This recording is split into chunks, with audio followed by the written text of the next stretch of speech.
Ozzy goes into such detail about the plane crash that killed Randy Rhoads that I need to skip a bit, but I have to wonder what Ozzy was trying to tell us.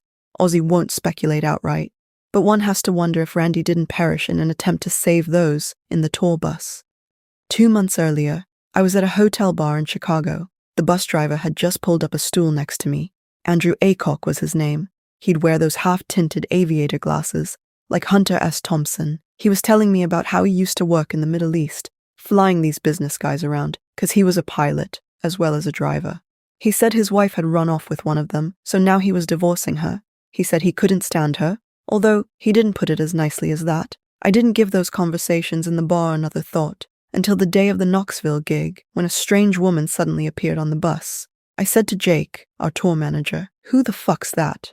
"Oh, it's the driver's wife," he said. "Wanda, I think her name is. She needs a ride.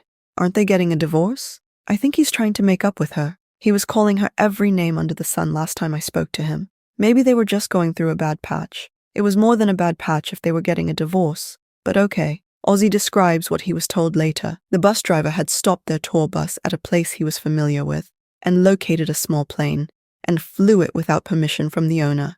Ozzy writes that he was shocked that both Randy and Rachel Youngblood had gone up in the plane. Rachel was unwell with a heart condition.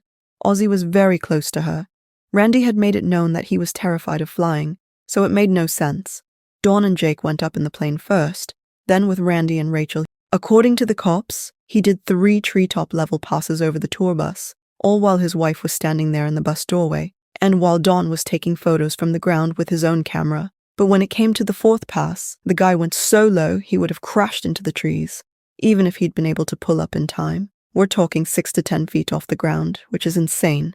Dawn had to duck, I later heard. There's also been talk of Dawn seeing some kind of struggle in the cockpit, but there's so much bullshit out there. I don't know what to believe. Some people think Randy was trying to get the bus driver to pull up. Some people think Rachel might have had a medical emergency.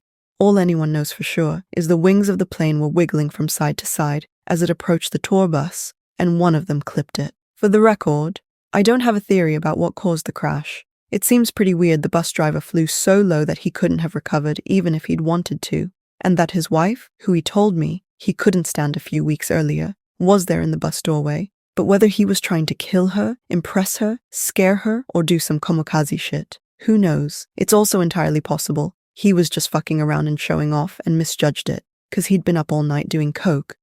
I couldn't accept the loss of Randy for the longest time. It was part of the reason why I spent the rest of the decade almost drinking myself to death. I couldn't handle the reality. Part of me still can't.